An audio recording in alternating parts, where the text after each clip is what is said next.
పరిశుద్ధ గ్రంథంలోంచి కొరింథీయులకు రాసిన పత్రిక 16వ అధ్యాయం, మొదటి పత్రిక 16వ అధ్యాయము 13 వచనాన్ని మనందరం చదువుకుందాం. బైబిల్ వాళ్ళందరూ తీసి కొరింథీయులకు రాసిన పత్రిక, మొదటి పత్రిక 16వ అధ్యాయం 13వ వచనం. మెలకువగా ఉండుడి, విశ్వాసమందు నిలకడగా ఉండుడి, పౌరుషము గలవారై ఉండుడి, బలవంతులై ఉండుడి, మీరు చేయు కార్యములన్నీ ప్రేమతో చేయుడి. చాలా ప్రార్థన చేద్దాం. పరిశుద్ధుడా, పరలోకమందున్న తండ్రి, నీ దాసులమైన మేమందరం ఏకీభవించి ప్రార్థన చేస్తున్నాం. చదవబడిన లేఖనంలోంచి మా అందరితో మాట్లాడి మాకు వినుబుద్ధి గ్రహించే హృదయాన్ని దయచేయండి. గ్రహించిన దాన్ని పాటించే మంచి మనసు మా అందరికీ దయచేయండి. యేసు నామములో అడుగుచున్నాం తండ్రి, ఆమేన్. కొరింథీ సంఘానికి చెప్తున్నటువంటి మాట, ఎప్పుడైనా కొరింథీ పత్రిక చదివేటప్పుడు మీరు ఒకటి గుర్తుపెట్టుకోవాలి. మొదటి అధ్యాయంలోనే రాసింది, వాళ్ళు సమస్త ఉపదేశమందు సమస్త జ్ఞానమందు ఐశ్వర్యవంతులయ్యారు. అన్ని వరాలు కూడా వాళ్ళకే ఉన్నాయి, కాకపోతే వాళ్ళకి ఒక్క దగ్గర ప్రేమే లేదు. ప్రేమ కలిగి ఉండటానికి అని చెప్పింది కూడా ఈ సంఘానికి. అంటే జ్ఞానం ఉన్నోడికి, వరాలు ఉన్నవాడికి, ఉపదేశంలో కూడా మస్తు గొప్ప ఉపదేశ క్రమాలు తెలిసిన వాడు, మంచి ఉపదేశం పొందిన వాడికి కూడా ప్రేమ లేదు. అలాంటి సంఘానికే ప్రేమ కలిగి ఉండటానికి ప్రయాసమని చెప్తూనే ఏం అపేక్షించమని చెప్పారంటే ప్రవచన వరాన్ని ఎక్కువగా అపేక్షించండి అని చెప్తూ, భాషల గురించి చెప్తూ మీరు ఆటంకపరచొద్దు, అది వ్యక్తిగతంగా క్షేమాభివృద్ధిని కలగజేసేటువంటి వాడి దేవునితో వాడు మాట్లాడుకుంటున్నాడు అని చెప్తుంది.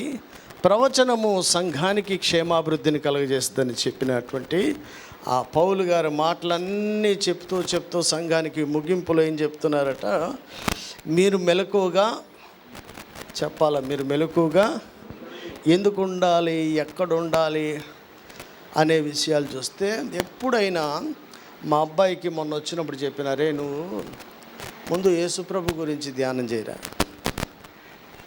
ఆ ఇజ్రాయెల్ గురించి, కెనడా గురించి, అమెరికా గురించి, నా గురించి నీకు ఇవన్నీ ఎందుకు దిక్మాల పనులు, నువ్వు నేను నమ్మిన బైబిల్ పట్టుకుంటున్నావు, ఆ పట్టుకున్నటువంటి ప్రభువుని గురించి ధ్యానించి. అసలు 4 సువార్తల్లో ప్రభువు చెప్పిన ఉపదేశం ఏముంది, ఆయన ఏ సంగతులు ఆజ్ఞాపించాడో వాటినే బోధించమన్నాడు, పాటించమన్నాడు. అసలు ఏం చెప్పాడు ఆయన అన్నది అవగాహన లేకపోతే మనం చెప్పేది రైట్ అని మనం అనుకుంటాం, ఎవడు చెప్పేది ఆడి రైట్ అనుకుంటాం. నీకు నచ్చినవి కూడా మంచిగా అనిపిస్తాయి, కానీ అది ప్రభువు చెప్పిన దాన్ని ఎలా తెలవాలి అంటే చదివితే కానీ తెలవదు. మరి ప్రభువు చెప్పిన మాటలో ఏమనుందంటే, ఆయన శిష్యులకు చెప్పారు. మళ్ళా చెప్తున్నాను, ఆయన జనసమూహానికి చెప్పిన మాటలు వేరు, శిష్యులకు చెప్పిన మాటలు. శిష్యులకే చెప్పిన మాట, మీరు మెలకువగా ఉండండి. ఎందుకని, శోధనలో. అసలు మెలకువ ఎందుకు అంటే, నేను పెద్ద ఆయన చెప్తే విన్నా, ప్రపంచంలో పడిపోయిన వాళ్ళలో పెద్ద దైవజనులే ఉన్నారట. చిన్నోళ్ళు అంత ఎత్తి ఎదగట్లేదు, అంత పడతలేదు. మీరు రోమాపత్రిక చదివితే, ధర్మశాస్త్రము లేని వాడికి, ధర్మశాస్త్రం లేకుండా తెలిసిన వాడికి, నీకు తెలిసి ఉందండి కనుక నీ పాపం నిలిచి ఉందని. అంటే ఇప్పుడు మనకి మీకు నాకు తెలిసి పాటించని దానికి అంతులేని శిక్ష. పౌలు గారు చెప్పారు, తెలియక చేసింది కనుక కరుణించబడుతుంది, క్షమించబడుతుంది. ఇప్పుడు తెలిసి చేసేవాడికి ఎక్కువ దెబ్బలని ఉంది కదా, మరి ఎక్కువ దెబ్బలు తినటానికి రెడీ అయిపోతున్నామని అనుకోవట్లేదు ఎవ్వడు. నన్ను దేవుడికి క్షమిస్తాడన్న గొప్ప విశ్వాసం. ఆయన ఎవరిని క్షమితుడో తెలీదు, ఎవరిని కరుణితుడో వారినే. ఎవరిని పడితే ఆయన కరుణిస్తే ప్రార్థన చేసే వాళ్ళందరూ పైకే పోతారుగా. నీ టైము నా టైము అయిందన్న సంగతి మనుషులకు తెలవదు. శోధనలో పడకుండా ఉన్నట్లుగా ప్రార్థన చేయమని. శోధన అనేది వ్యక్తిగతం. దొంగలు, తాగుబోతులు, వ్యభిచారులు వాళ్ళే నరకానికి పోతారు. కానీ అబద్ధ బోధ చేసేవాడు వాడితో పాటు సంఘాన్ని తీసుకుపోతాడు. ఎవడు ప్రమాదకరం అంటే కాలు చేయిపోయినోడు వాడికే నష్టం, కానీ క్యాన్సర్ లాంటి వాళ్ళు, ఎయిడ్స్ లాంటి వాళ్ళు ఉన్నాడు 10 మందికి నష్టం. అంటే వాడికి లాభమా? వాడితో పాటు కొంతమందిని. ఎందుకు మెలకుగా ఉండమన్నారంటే క్రీస్తుని అంగీకరించిన వారు, రక్షణ పొందినారు, విశ్వసించిన వారందరూ మళ్ళా శోధనలో పడిపోతున్నారు. శోధనలో పడకున్నట్లు మెలకుగా ఉండండి అనడం ఎంత ముఖ్యమో మెలకుగా ఉండి ప్రార్థన చేయమని. రెమెడీ ఎవరికి నచ్చదు. డాక్టర్ దగ్గరికి వెళ్ళడం ఎంత ఇష్టమో ఆ ప్రిస్క్రిప్షన్ పక్కన పడేయటం కూడా అంత సరదాగా ఉంటుంది. ఆ ఫస్ట్ రోజు కొనే మందులు అప్పులు చేసైనా కొనేస్తాం, కానీ అవి మటుకు ఎవడు పాటించడే. ఆశీస్ డాక్టర్ ఒక్కటే చెప్పాడు, సార్ మెడిసిన్ ఎప్పుడు ఇవ్వకూడదు పాస్టర్ గారు, ఫ్రీగా ఇచ్చినవి అటక మీదకి వెళ్ళిపోతాయి. దేనికన్నా డబ్బులు చెల్లిస్తే కానీ దానికి విలువ ఉండదని చెప్పాడు. అందుకని గిఫ్ట్లు ఇచ్చినవి కూడా పక్క పోతుంటాయి. అందుకని దేవుడు ఏమనంటే కష్టార్జితాన్ని దీవిస్తానట. ఎవడో పెట్టిన బిర్యానీకి ఉప్పు లేదంటావు, నువ్వు వండి తెచ్చుకున్న పచ్చడి కూడా చాలా బాగుందంటది. ఎందుకని అందులో కష్టం ఉంది.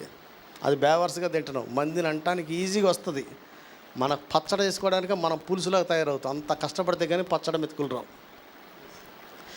మెలకుగా ఉండమన్నాడు. ఎందుకంటే ప్రతి విధమైన శోధన జయించడానికి. శోధనలో పడినవారు ఎవడొస్తాడు? శోధనలో పడితే ఒకడు ఎందులో పడుతున్నాడు? ఒకడు డబ్బులో కానీ, ఒకడు మనుషులు వ్యభిచారంలో కానీ, ఇంకోరు అధికారంలో కానీ, దేనికో దానికి వాళ్ళు పడిపోతారు. పడిపోయిన తర్వాత లెగడం కష్టమని వాళ్ళకు తెలియదు. తెలుసుకున్నప్పుడు పడరు, ఎలాగైనా లేస్తాంలే అనుకుంటారు. ఇంకొకడు ఏమంటాడంటే ఎవని నాకు నేను పడ్డా మా ఆవిడ ఉందలే అనుకుంటాడు. మీ ఆవిడ ఎప్పుడో పడిందనే సంగతి ఎవడికి తెలుసు? ఎవడికి తెలుసా? మనం అనుకుంటాం నిలబడ్డాం అన్న వాళ్ళు కరెక్ట్గా ఉన్నామని. దేవుని దృష్టిలో ఎప్పుడో పడి చచ్చినాము, కుష్ఠోడి కంటే ఘోరంగా ఉన్నావేమో,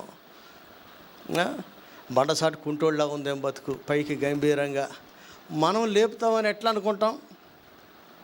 కనుక దేవుని దృష్టిలో అసలు ఎట్లున్నాం? అందుకనే యెహోవా చేత నిర్దోషి అని ఎంచబడివాడు ధన్యుడు, ఆత్మలో కపటము లేనివాడు ధన్యుడు. ఎవరయ్యా నా ప్రియ కుమారుడు అని పిలిచేది? ఆయన పిలవాలి. నిజమైన నా దాసుడని ఆయన పిలవాలి, నా శిష్యుడని ఆయన పిలవాలి, ఆయన ద్వారా సాక్ష్యం రావాలి.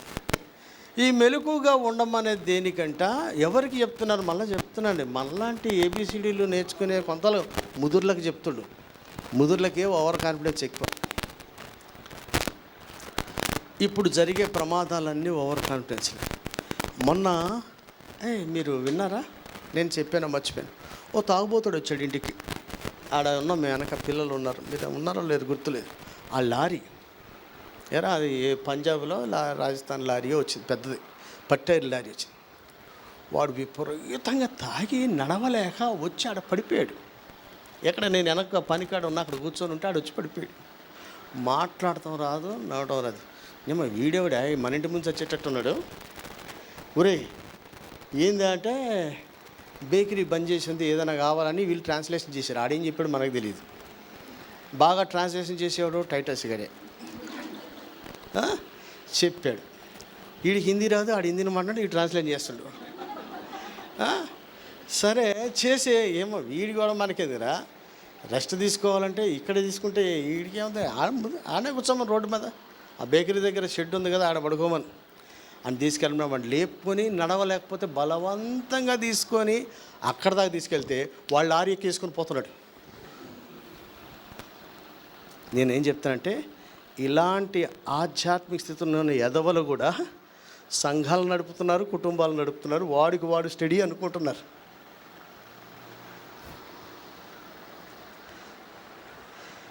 వాని వలన ఎంతమందికి అప్పుడు మేము అనుకోండి వీడు ఎవరినో కొట్టేసి ఉంటాడు ఆ దారిలో. ఏందది? 2 మనుషులు లేపుకొని వెళ్తే వీడు లారీ ఎక్కేసి వెళ్ళిపోతాడు ఆ డ్రైవింగ్ చేసుకుంటే స్పీడ్గా. మనం పడిపోయామన్న సంగతి, మన స్థితి ఎట్టుందన్నది కూడా చాలామందికి తెలియదు. ఎందుకంటే పడుకున్నప్పుడు జరిగే ప్రమాదాలు ఏంటంటే, ఒకడు పడుకున్నప్పుడు శత్రువు వచ్చి గురుగులు విత్తుతాడట. ఆడు ఎప్పుడు విత్తాడు, ఎప్పుడు పోయాడు అనేది కూడా తెలియదు. ఇందాక పాప చెప్పింది కదా, పెద్ద పెద్ద ఆడితో మనం దయ్యానికి అవకాశం ఇచ్చేదే లేదు. వాడి పెద్దవి కోరడం, ఎందుకంటే మనం ఇయ్యమని బాగా తెలుసు. చిన్న దాంట్లోనే, అందులోనూ కూడా ఏది కాదనుకునే దాంట్లోనే ఎంట్రీ ఇచ్చి అప్పుడప్పుడు అనిపిస్తుంది, ఇప్పుడు నేను షాపింగ్లకు పోక 15 ఏళ్ళు అయినట్టు. నేను ఏ మాల్కి పోవాలి. అంతకుముందు చూసేవాడిని, మెట్రోకి పోయినప్పుడు 100 రూపాయలు 1000 రూపాయలు కొందాం అనుకుని 10,000 అయ్యొచ్చి. అసలు ఎందుకు పోతున్నాం అన్న సంగతి బయటకు వచ్చేదాకా మళ్ళీ మనకే కొందాం అనుకున్న వస్తువు లేకపోయినా ఏదోడు కొనుక్కొని వస్తారు.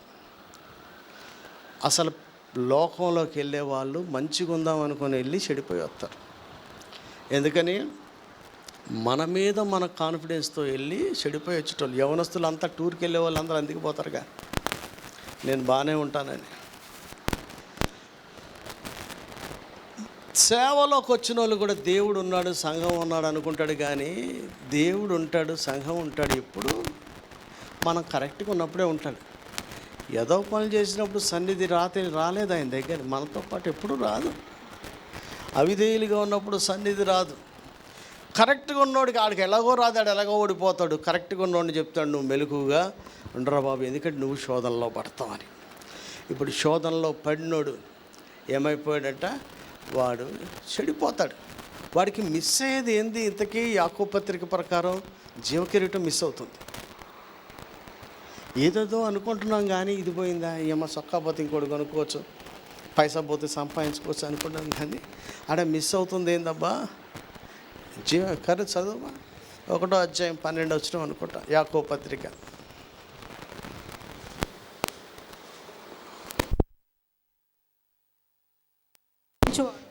శోధన సహించువాడు ధన్యుడు, అతడు శోధనకు నిలిచిన వాడై ప్రభువు తన్ను ప్రేమించు వారికి వాగ్దానం చేసిన జీవ కిరీటము పొందును. చాలండి.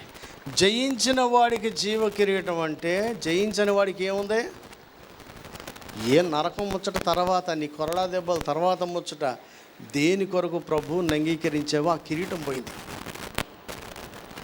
మెలకుగా ఉండమనేది ఎవరికి మళ్ళీ చెప్తున్నా సార్, మామూలు వాళ్ళకి చెప్తలే, మస్తు నాలెడ్జ్. మనలాగా బైబిల్ ఇట్టేటి చదివేసి రోజుకో ప్రసంగం చేసి మనం పెద్ద దైవజనులు అనుకోను నమ్ముకోను ఎవడెవడికో చెప్తే ఏదో కథ చెప్తున్న వాళ్ళకి, నేను స్ట్రాంగ్ బిలీవర్ అనుకున్న వాడికి చెప్తున్నాడు, మీరు మెలకుగా సమస్త జ్ఞానం సమస్త ఉపదేశాల్లో ఐశ్వర్యవంతులకు ఎప్పుడు పడిపోతారో కూడా తెలుస్తలేదు. దయ్యం పని ఏంది? పేతురు పత్రికలో వాడు మెలకుగా ఉండమన్నారు. ఎందుకని? చదువు మా పేతురు పత్రిక మొదటి పత్రికలో వచనం ఉంటుంది కదా, ఎన్నది 1 పేతురు 4:7 వచనం చదువు. అయితే అన్నిటి అంతము సమీపమై ఉన్నది కాగా మీరు స్వస్థ బుద్ధి గలవారై ప్రార్థనలు చేయుటకు మెలకువగా ఉండుడి. మెలకుగా ఉండి అప్పుడు శోధనలో పడకుండా ఉన్నట్లు ప్రార్థన చేయాలి. ఇప్పుడు అన్నిటి అంతం సమీపించింది కనుక మీరు మెలకుగా ఉండి, అంతం అందరికి అయిపోతుంది, అన్నిటికీ కనపడుతుంది అంటే అన్నిటి అంతం సమీపిస్తే ఏమవుతుంది? ఇక రాకడ దగ్గర అవుతుంది. రాకడకు మనుష్య కుమారుని ఎదుర్కొంటే శక్తి గలవారని ప్రార్థన చేయమన్నాడు లూకాసు వార్తలు. ఇప్పుడు ఇక్కడ అన్నిటి అంతం సమీపించింది కదా, ప్రార్థన చేయడం అంటే ఇప్పుడు మెలకుగా ఉండటం ఒక ఎత్తు, మెలకుగా ఉన్న తర్వాత ప్రార్థన చేయడం ఒక ఎత్తు. మెలకుగా ఉన్న వాళ్ళు ఎందుకు పడిపోతున్నారు? నేను అప్పుడు ఎప్పట్లో చూసినాం కదా, కొంతమంది మెలకుగా ఉండి కన్నులు తెరిచి పిల్లలు టూర్కి వెళ్ళి ఏమంటారు ఆ రిజర్వాయర్ కాడ రాళ్ళ మీద నిలబడి నీళ్ళు వస్తుంటే కూడా కేరింతలు కొట్టి ఓవర్ కాన్ఫిడెన్స్తో చచ్చిపోయినారు. ఆడేం కళ్ళు మూసుకుంటే వరదలు రాలా, బాగా మెలకు ఉన్నప్పుడే కళ్ళు తెరిచినప్పుడే ఆ నీళ్లు వస్తాం చూసి కూడా నేను ఉండగలను అనుకుని నేను చేస్తాను అనుకుంటాడు, అక్కడ ఉండకపోను. ఇలాంటి ప్రమాదాలు కూడా లైఫ్లో చాలా జరుగుతూ ఉంటాయి. ఎందుకని? మన కాన్ఫిడెన్స్ అది అక్కడ పనికొచ్చేది కాదు కనుక అలాంటి వాటికి మనం దూరంగానే ఉండాలి. కనుక మెలకుగా ఉండాలి. ఎందుకంటే మనం శోధనలో పడకూడదు. మెలకుగా ఉండాలి ఎందుకంటే అన్నిటి అంతం సమీపించింది కనుక. ఇట్లా నిద్రపోయిన వాళ్ళు ఎందుకు నిద్రపోతున్నారు అంటే, మన లైఫ్లో మనకు తెలియకుండానే ఒక బీజం ఒకటి నాటేసి వెళ్ళిపోతున్నాడు. ఫ్యామిలీస్ చూడండి, ఎన్నో ఫ్యామిలీస్ తినటానికి ఇంటికి అన్నీ ఉన్నాయి, వాళ్ళ దాంట్లో సమాధానం ఉండదు. యేసుప్రభు వచ్చింది దేనికి? నీకు ఇల్లు ఇస్తా అని చెప్పలే, నా శాంతి నా సమాధానం మీకు అనుగ్రహిస్తాను. అవి రెండే ఫ్యామిలీస్లో తక్కువైపోతున్నాయి. కలిసి భోజనం చేయలేం, కలిసి మాట్లాడుకోలేం. మాట్లాడుకోవట్లేదంటే ఆఫీస్లో కూడా మాట్లాడుతున్నారు కదా, అది కూడా మాటే. రోడ్డు మీద మాట్లాడుకున్నాం, అది కూడా మాటలే. బస్సులో పక్కన కూర్చొని మాట, అది కూడా మాటలే. రైల్లో మాట్లాడుకుని అవి కూడా మాటలే. కాలనీలో ఎదురింటోడు అవి కూడా మాటలేనా? నీ ఇంటోడికి బయటోడికి తేడా లేకుండా మాట్లాడుతున్నా అంటారు. ఏం మాట్లాడతారా? ఇద్దరు కలిసి ఉండడం. ఫ్యామిలీలో మాట్లాడాల్సిన మాటలు ఫ్యామిలీలోనే మాట్లాడాలి. ఆ మాటలే కుటుంబానికి తక్కువ అయిపోతున్నాయి. ఎందుకని? ఇద్దరి అభిప్రాయాలు, ఒకటి ఏమన్నది ఆమోస్పత్రులు, ఇద్దరు ఏకీవిస్తే వాళ్ళు నడుస్తారు. అసలు ఇంట్లో ఒక అభిప్రాయం ఎందుకు ఉండట్లేదు? కలిసి నడవట్లేదు కనుక ఇల్లు ఎట్లా నిలుస్తుంది? ఇదే దయ్యానికి పెద్ద అవకాశం. ఇంకొక అవకాశం వాడికి అవసరంలా, ఇంకొక అవకాశం అడగట్లే. ఎందుకంటే నేను మన పరిచర్యే కుటుంబాల పరిచర్య కనుక మెలకుగా ఉండాల్సింది. ఎందుకంటే మన ఇంట్లో మనం నిద్రపోతున్నప్పుడు దయ్యం వచ్చి తెలియకుండా కొన్ని విత్తనాలు వేసి వెళ్ళిపోతాడు. అది ఎప్పుడు వేసిందో ఎప్పుడు పోతుందో కూడా మనకి అర్థం కాదు. కొంతకాలానికి వస్తాయి, అవన్నీ గుర్తుపట్టాలి. ఇప్పుడున్న సీక్వెన్సెస్ అన్నీ ఇప్పుడయ్యా, ఎప్పుడో నిద్రపోతూ వచ్చినాయి. అప్పుడు గుర్తుపట్టలేకపోయినా అప్పుడే గుర్తుపెట్టుకుంటే అప్పుడే మెలకుగా ఉంటే ఈ స్థితి మనకి వచ్చేదే కాదు. కనుక మెలకుగా ఉండటం ఒక ఎత్తు, మెలకుగా ఉన్న తర్వాత ఎవరిని మింగుదునని తిరుగుతున్నప్పుడు తప్పించుకోవడం ఇంకొక ఎత్తు. 2 మాటలు చెప్పి నేను ముగిస్తాను. సంసోను నిద్రపోతున్నప్పుడే వాడి బలాన్ని ఆమె కట్ చేసింది. మెలకుగా ఉన్నాడా? పడుకున్నప్పుడు బలం పోయిందని చూడకండి.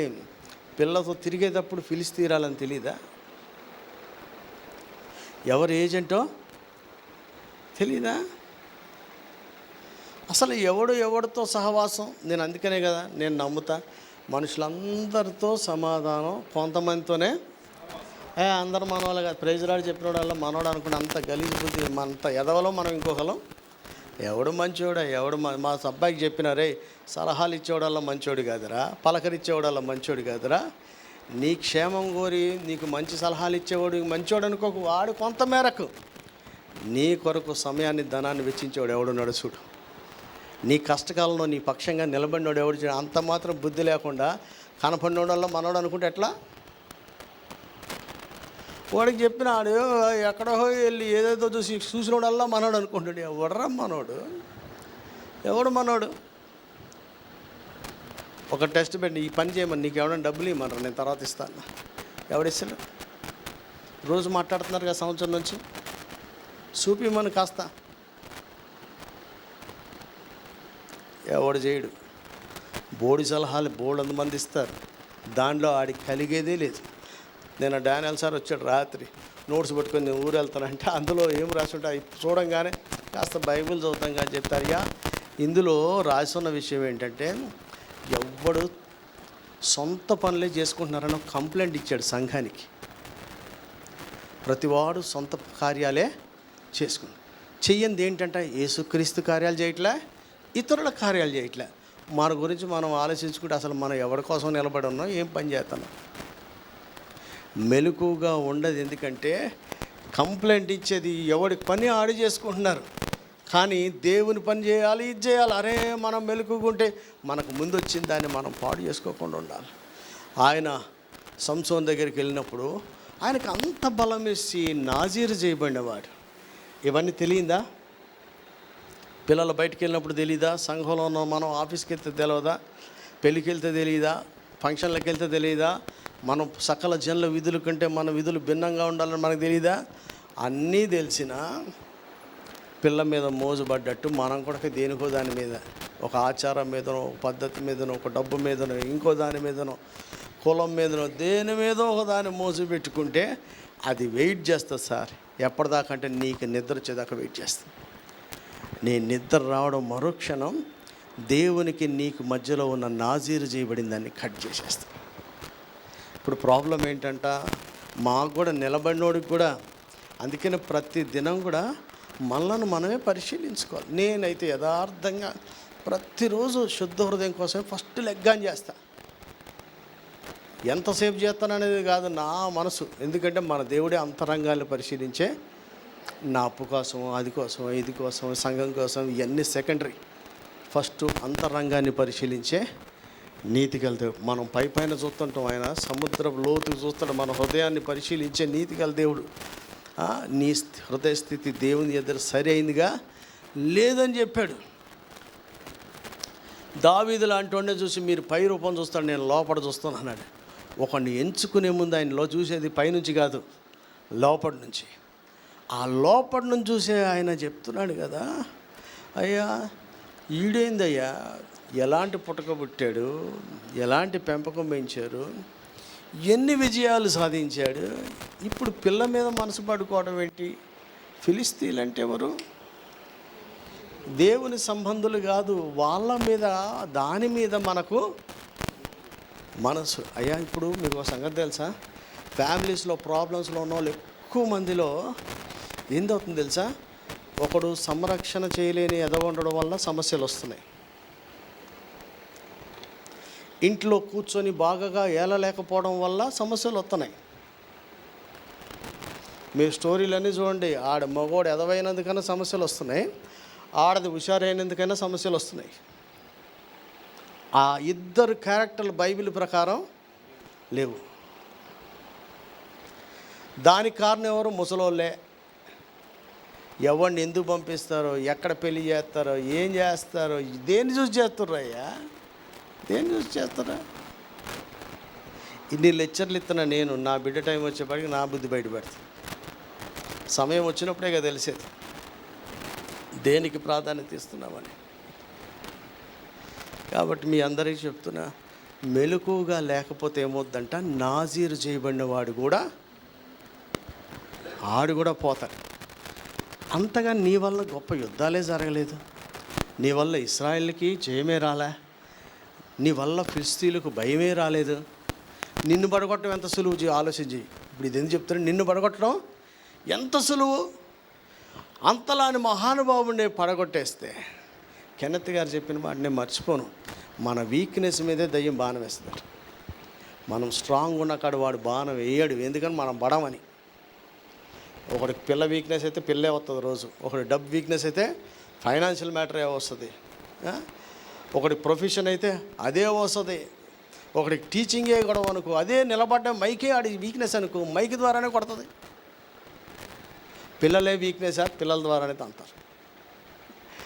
ఎక్కడ వీక్నెస్ ఉంటే, ఆయన 2010లో చెప్పాడు సార్ ఈ మాట, నాకు ఇప్పటికీ గుర్తుంది. అది సూర్యాపేటలో అక్కల చర్చిలో చెప్పాడు, దయ్యం ఎప్పుడు కూడా మనం ఎక్కడ వీక్ అయితే అక్కడ ఎక్కువ. ఈ మధ్య గొడవలు యుద్ధాలు చూస్తున్నప్పుడు మనం స్పైస్ని కూడా ఎందుకు పెడతారో, వాళ్ళ వీక్నెస్ ఏందో కనుక్కోరా. బాలా ఏడిపోయారు బిలాం ఏం చెప్పాడు, ముందు మోయాబు స్త్రీలటు వాళ్ళు ఓడిపోవాలంటే ఏం చేయాలో చెప్తారంటే, దయ్యానికి ఏం పని, డైరెక్ట్ అటాక్ లేకపోతే ఇండైరెక్ట్గా పనిచేస్తుంది. ఏ విధము చేతనైనా మనం ఓడగొట్టాలనుకుంటుంది. కనుక మనం మెలకుగా ఉంటే ఫస్ట్ మనం శోధనలో పడకుండా ఉంటాం. రెండోది, మనం మెలకుగా లేకపోతే సంసోను ఒక్కడే శోధనలో పడలా, ఇశ్రాయేల్ అందరికీ ఇబ్బంది వచ్చింది. ఒక రాంగ్ డెసిషన్ వల్ల, ఒక రాంగ్ ఫెలోషిప్ వల్ల, ఒక రాంగ్ ఫ్రెండ్షిప్ వల్ల. అయ్యా మీకు ఒక మాట చెప్తాను, నేను పదే నమ్ముతున్నా, నన్ను నేను హెచ్చరిక చేసుకుంటా, పిల్లలకి చెప్తా. హృదయానుసారి అయిన దావీదు అతనిని బట్టే సొలొమోన్ రాజు అయ్యాడు, కానీ సొలొమోన్ను బట్టి సొలొమోన్ రాజు కాలే. అట్లనే ఆ రాజ్యం 2 ముక్కలైంది కూడా, సొలొమోన్ను బట్టే 2 ముక్కలైంది. ఒక ముక్క మిగిలిచ్చింది కూడా మళ్ళా దావీదుని బట్టే మిగిలిచ్చింది. అంటే ఒకడి భక్తి ఎన్ని జనరేషన్లు ఇంపాక్ట్ చేస్తుంది. ఒక ఎదవ పని దాని ఒక జీవితాన్ని, కుటుంబాన్ని, రాజ్యాన్ని ముక్కలు చేసేస్తుంది. మరి ప్రారంభ ప్రార్థన సొలొమోన్ గారు ఎంట్రీ ఎట్టుంది, పవన్ కళ్యాణ్ ఎంట్రీలా ఉంది, అది మామూలుగా ఉందా? ఆ ఎంట్రీ, ఆ ప్రార్థన చూస్తుంటే మహిమ దిగొచ్చిన దున్నపు మహిమ దిగి వచ్చినటువంటి ఆ పెద్ద మనుషులే ఇప్పుడు బయలుకు ధూపం వేసేలాగా వచ్చారయ్యా. ఎవడెలా మారిపోతాడంట? ఎందుకు మారుతాడు? ఫెలోషిప్ కరెక్ట్గా ఉండాలి. నీ జ్ఞానం పనికిరాదు, నీ ఐశ్వర్యం పనికిరాదు, నీ చదువు పనికిరాదు, అందుకనే మనం మెలకుగా ఉండమని చెప్పాడు, ఒకరినొకరు ప్రోత్సహించుకోమని చెప్పాడు. ఆ దినం సమీపిస్తే మరి ఎక్కువగా కూడుకుంటా మానద్దని చెప్పాడు. ఒక హెచ్చరిక చేసేవాడు కానీ, ఒక ఖండించేవాడు కానీ, బుద్ధి చెప్పేవాడు కానీ, ప్రోత్సహించేవాడు కానీ, పడితే లేవనెత్తేవాళ్ళు కానీ మనకు అవసరం ఉంది. పడంగానే ఫోటో తీసి ఇంకోటి పంపించేవాడు అవసరంలా. ఆడు ఫోటో తీస్తున్నాడు, వాడు నీ మిత్రుడు అనుకుంటున్నావు, చెంపకేసి కొట్టి లేపుతుంటే శత్రువు అనుకుంటున్నావు. కానీ ఈడే కొట్టకపోతే చచ్చునుగా. కనుక ఈరోజు మెలకుగా ఉండండి, శోధనలో పడకుండా మనం తప్పించబడ్డాం. అంటే మామూలు శోధన కాదు, జీవ కిరీటాన్ని కోల్పోకుండా ఈ శోధన జయించాలి. రెండవదిగా, ఒకడు శోధనకు లొంగిపోతే ఒకడికే నష్టం కాదు, ఇశ్రాయేల్ సమాజానికి మొత్తానికి కూడా నష్టమైంది. మళ్ళీ ఎట్లా సోకాల్డ్ ఆయన యుద్ధ వీరుడు, ఎంతెంత గొప్ప కార్యాలు చేశాడు. అలాంటి వాళ్ళే పడిపోతే మనం ఎంతటి వాళ్ళం. ఇక లాస్ట్ ఒక మాట చెప్తా. యోనా నిద్రపోయాడు. ఎందుకు నిద్రపోయాడు? పొరపాటు చేశానన్న ఫీలింగ్ ఆయనకి ఏమాత్రం కూడా లేదు. మనసులో మెరమెర అంట్ల సుఖనిద్ర వచ్చింది. కొంతమంది జీవితాలు కూడా అట్టే ఉంటాయి. ఒకడికి నిద్ర పట్టకుండా అయిపోద్ది, ఈయనకి మటుకు నిద్ర పడుతుంది. హ్యాపీగా నిద్ర పడుతుంది. చేసి దేవుని ఆజ్ఞను అతిక్రమించామన్నా కానీ, అయ్యో నేను వెళ్తే కొంతమంది రక్షణ వస్తుంది. ఎన్నోసార్లు చెప్తున్నా కదా, గొప్ప వాళ్ళ ద్వారా కార్యాలు జరుగుతాయి అనుకోవడం మంచిదే, కానీ చెప్పిన మాట విన్నోడి ద్వారా ఎక్కువ జరుగుతాయి. యోనా పెద్ద ప్రసంగమే చేయలే, కానీ రాజు మొదలుకొని దాసుడు వరకు కూడా అందరూ మారు మనసు పొందడానికి ఒక్కని విధేయత అంతమందిని మార్చి. ఆ విధేయత ఒట్టుకొచ్చిందా? రాలేదే. ఆయనకు మంచి నిద్ర వస్తుంది సార్. నిద్ర రావడం వల్ల ఎంతమందికి ఇబ్బంది అంటే ఓడలో ఉన్న వాళ్ళందరికీ కూడా. అట్లాంటి నిద్రపోయినోడిని నేనే. దేవుని మాటను కాదనుకొని సేవకు రాకుండా 94 నుంచి 2006 12 ఏళ్ళు నాకు చలనం లేకుండా నేను బాగానే ఉన్నానుకుంటే మా తమ్ముడిది పోయా, మా బావది పోయా, మమ్మీ డాడీ వాళ్ళకి ఇబ్బంది, ఎంతమందికి ఇబ్బంది వచ్చింది. ఎందుకని? మెలకువగా ఉంటే జరుగుతున్న పరిణామాలు చూస్తాం. పేరుకు మెలుకుంటాం కాదు కదా. మెలకువగా ఉంటారే ఇట్లా జరుగుతుంది, ఇదేం జరుగుతుందండి, ఒక మత్తు వచ్చేసి. కొంతమందికి ఐహిక విచారాలు వస్తుంది, కొంతమందికి ధనం మోసం వల్ల వస్తుంది. నాకు కూడా వచ్చింది, డబ్బుల వల్లే వచ్చింది. నేను అంతులేని డబ్బు సంపాదించిన నా ఏజ్లో, నాకున్న క్వాలిఫికేషన్లో నా పరిధికి మించి విస్తారమైన సొమ్ము సంపాదించిన. నా పరిచయాలు కానీ, నా డబ్బు కానీ, నాది కానీ అవన్నీ నాకు 10 రెట్లు ఎక్కువే ఉన్నాయి. ఆ మోసంలో, ఆ మత్తులో మర్చిపోయింది ఏంటంట, ఆయన పిలుపుని మర్చిపోయాను. దానివల్ల ఎవరికి నష్టం వచ్చింది? నాకు ఒక్కడికైనా? నాది మొత్తం పోయింది. నేను ఒక్కడే పోలేదు, మా డాడీకి, మా మమ్మీకి, మా అక్క బావ వాళ్ళకి, తమ్ముడికి, అందరికీ నష్టం. ఒక్క నిద్రపోతే ఇంటిల్లాదులకి నష్టం వస్తుంది. సార్ నిద్రపోయేటోళ్ళందరూ మళ్ళీ ఎదవలు కాదు. అక్కడేమో శిష్యులు నిద్రపోతున్నారు, అక్కడేమో సంసోన్ నిద్రపోతున్నాడు, ఇప్పుడేమో యోనా నిద్రపోతున్నాడు. అందుకనే మీ అందరు చెప్తున్న ఈ సంఘం వాళ్ళు కూడా సమస్త జ్ఞానమందు, సమస్త ఉపదేశమందు ఐశ్వర్యవంతులు, వరాలు కలిగిన వాళ్ళు నిద్రపోతూ ఉంటే ఏమొస్తుందంట? మనకి నష్టం, మనతో ఉన్న వాళ్ళకి నష్టం, అలాగే మనతో కలిసి ప్రయాణం చేసేవాడికి కూడా నష్టం వస్తుంది. కనుక మీకు మత్తు దేనిలో వస్తుంది? బైబిల్లో ఉంది కదా, మత్తులు కావద్దని ఉంది. దేని చేత? ధనమోసం చేతను, వీటితో మత్తు. కొంతమంది మందు తాగకపోతే మత్తు రాదనుకుంటారు. దేనికి మత్తు? మన కళ్ళు మూసేత్తనయో కూడా మనం తెలుసుకుంటే మంచిది. నేను నమ్ముతున్నా, నాకు ఇంకొక 6 నెలలు టైం ఉంది. నేను మారలేదా, ఆయన ఇంకోటి పెడతాడు. మనుషులు భూమి మీద దేవుడు కొదవేయండి అండి. ఏమ్మా, నమ్మితేనే దేవుని మహిమను చూస్తాం. నేను ఒకటే నమ్ముతున్నాను, నేను ఎంత తొందరగా పోతే అంత మంచిదని. ఎందుకని? భూమి మీద పడిపోయిన పిండం బెటర్ అని బైబిల్ చెప్తుంది. ఎంత తొందరగా పోతే అంత మంచిది. ఈ కీడు చూడకుండా పడిపోయిన పిండమే బెటర్ అంటే బతికున్నోడు బెటరా?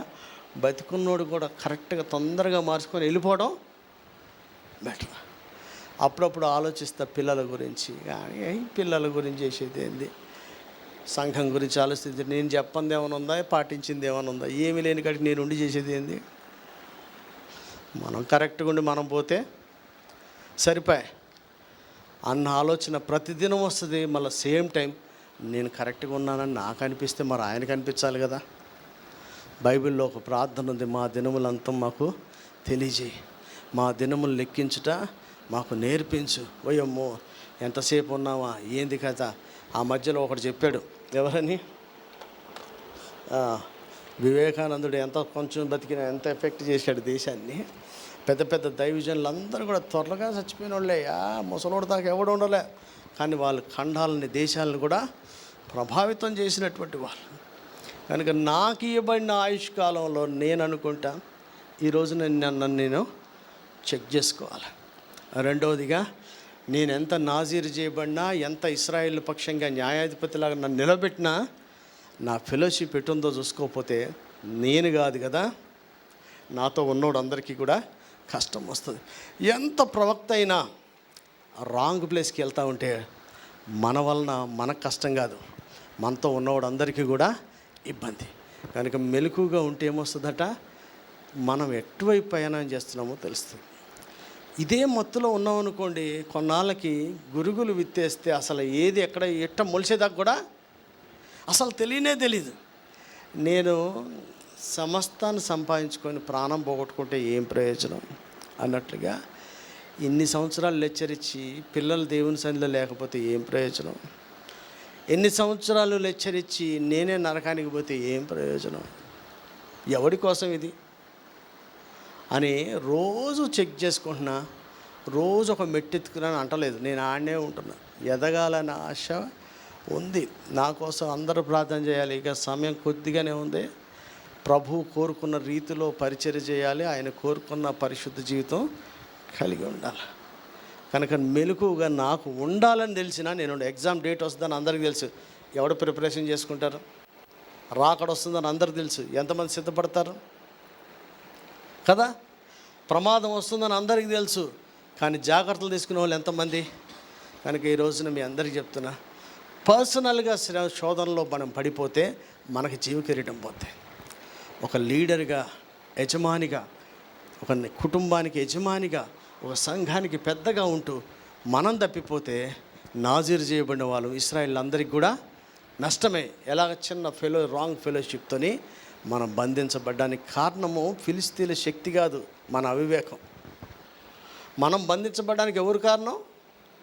మన కష్టాలకి మన కారణం కాదు, ఎవడో కారణం కాదు, మన అవివేకమే. మళ్ళీ చెప్తున్న, ఫిలిస్తీన్లకు శక్తి ఎక్కువై బంధించలేదు సార్, మనకు తెలివి తక్కువయ్యి అడిగి లొంగిపోయినాం. అలాంటి దుస్థితి మనకు రాకుండా మన చర్యలన్నింటినీ ఆయన కనిపెడుతున్నాడు. మనం కూడా వాక్య వెలుగులో వాటిని చూసుకోవాల్సిన బాధ్యత ఎంతైనా ఉంది. లాస్ట్, ఎంత సేవకుడు అయినా, ఎంత ప్రవక్తవైనా, దేవుడిని ఎంచుకున్నా రాంగ్ ప్లేస్కి బయలుదేరుతున్నావా, నీ వలన నీతో పాటు ఉన్న వాళ్ళందరికీ కూడా నష్టం కలుగుద్ది. మన మెలకు ఎట్లా ఉండాలా, మనకు జీవక్రీడం ఇచ్చేలాగా మనకు మెలకు ఎట్లా ఉండాలా, మనల్ని ఎవరి మీద నియమించాడో వాళ్ళని విమోచించేవారిలాగా ఉండాలి. మనకు మెలకు ఎట్లా ఉండాలా, క్రీస్తు దేవుని ఉగ్రత రాకుండా తప్పించబడ్డానికి జనములకు ఆశీర్వాదకరంగా మనం మారాలి. దాని కొరకు మెలకుగా ఉండి ప్రార్థన చేద్దాం. దేవుడు మనల్ని దీవించాలి, మన కుటుంబాలు, సంఘాలు దీవించాలి. మన ద్వారా క్రీస్తుని ఎరగని వారికి కూడా రక్షణలోకి రావాలి. అటు కృప దేవుడు మనందరికీ అనుగ్రహించి నడిపించును గాక. ఆమేన్. ప్రార్థన చేద్దాం, అందరం లేచి నిలబడదాం.